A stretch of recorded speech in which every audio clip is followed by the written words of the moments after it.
Assalamu alaikum and good morning students. Welcome to Forward Public School e-learning class. Congratulations students, you are promoted to class 6 and this is your new academic session 2021 to 2 and I am your maths teacher. Now let's start the first unit of your midterm syllabus. So class, this is your maths new book for grade 6. We have the first unit, sets. Let's start the definition of set. A set is a collection of well-defined and distinct objects. The objects are called its elements or members.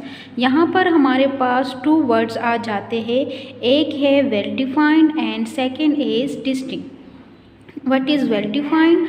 The word well-defined means there should be such an explanation of the characteristics of its numbers that one may clearly find out whether a number is contained in the set or not.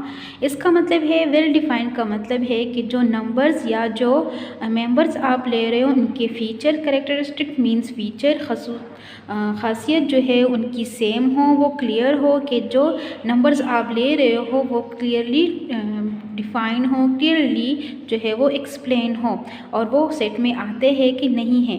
And the word distinct means no two numbers of the set are identical. Distinct का मतलब है कि कोई भी number जो है वो to time ना हो, मतलब उनको आपने सिर्फ वन टाइम ही लिखना है. Now we move to examples of sets. The first example is the set of hockey players of your school. मतलब यहाँ पे ये well defined है क्योंकि यहाँ पे players ले रहे हो, hockey players ले रहे हो और साथ में आपके स्कूल के, so it is well defined और ये set में आ जाता है. And the second example is the set of days of a week. देखिए यहाँ पे आपके days of week है Sunday to सैटरडे, तो ये भी आपके पास जो है वो वेल डिफाइंड है. And the third is the set of two of whole numbers less than 10. मतलब यहाँ पर आपने क्या करना है, जो नंबर्स लेने हैं वो भी होल नंबर्स है और वो भी लेस देन 10, मतलब लिमिट आपको गिवन है तो 0 to 9 आपने इसमें से लेना है. So it is also a set. And the fourth example is the set of boys of class 6 of your school. मतलब ये भी आपके पास well defined है, ये भी examples आ जाते हैं, boys है और class 6 के है और आपके स्कूल के है, so it is well defined.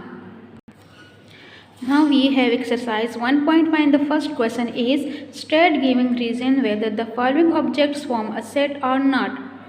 इसमें आपने बताना है कि ये जो पार्ट्स आपको गिवन हैं ये सेट्स है कि नहीं है. इससे आपको जो है सेट्स की जो डिफिनेशन है और जो एग्जांपल्स आपने पढ़ी है वो ज़्यादा क्लियर हो जाएगी. The first part is are problems of this book which are difficult to solve. It is not well defined because देखिए यहाँ पे आपको कह रहे हैं कि इस बुक के जो प्रॉब्लम्स है, मतलब जो सारे क्वेश्चंस है वो सॉल्व करने में डिफ़िकल्ट है. अब कौन से प्रॉब्लम्स है, कौन से एक्सरसाइज है, तो ये इसमें जो डिफ़िकल्ट के लिए जो वर्ड आ जाता है तो वो सही तरीके से वेल डिफाइंड नहीं है. सो ये नो मतलब सेट में नहीं आ जाता है. अब ये जो क्वेश्चन है ये आपने बुक में ही करना है, इसलिए ये मैं आपको यहाँ पे शॉर्ट फॉर्म में बता देती हूँ कि जो सेट में है कि नहीं है. तो ये आपके पास जो फर्स्ट है वो नो में आ जाता है.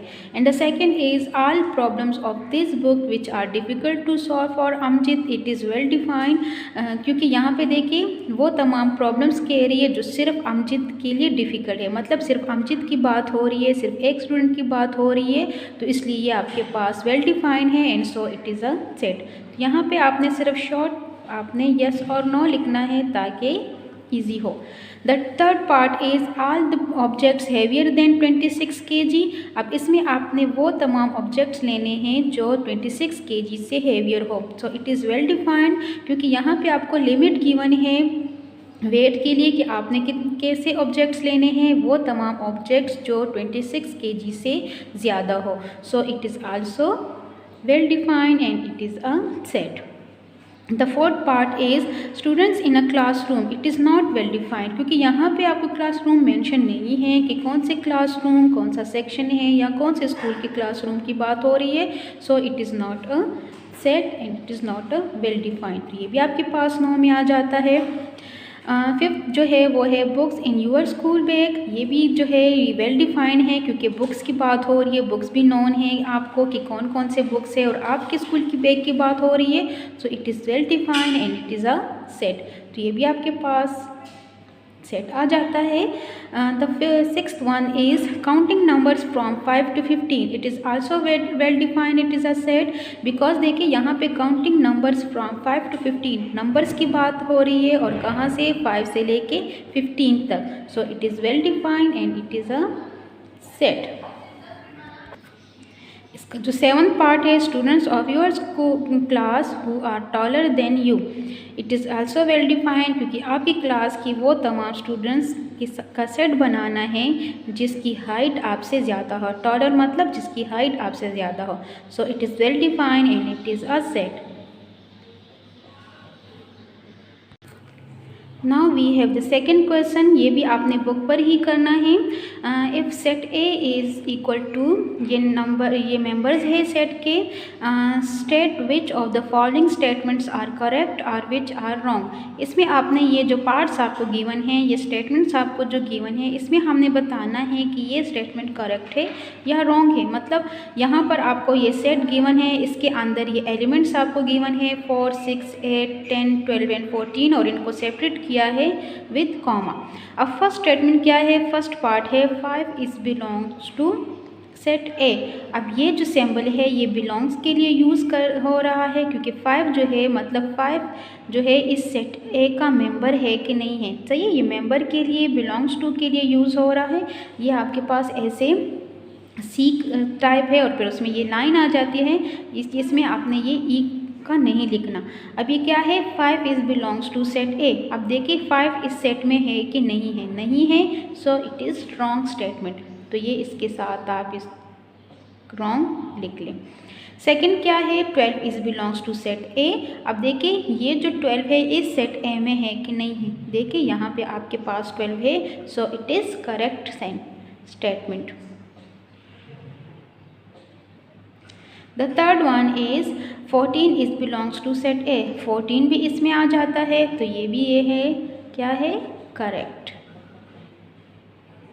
The next one is 9 is belongs to set A. अब देखें 9 है इसमें, 9 नहीं है, तो this statement is wrong. The last one is 4, 6 and 10 are members of set A। देखिए आपको कह रहे कि 4, 6 और 10 जो है वो क्या है, members of set A, मतलब 4 भी है, 6 भी है और 10 भी है। तो this statement is also correct.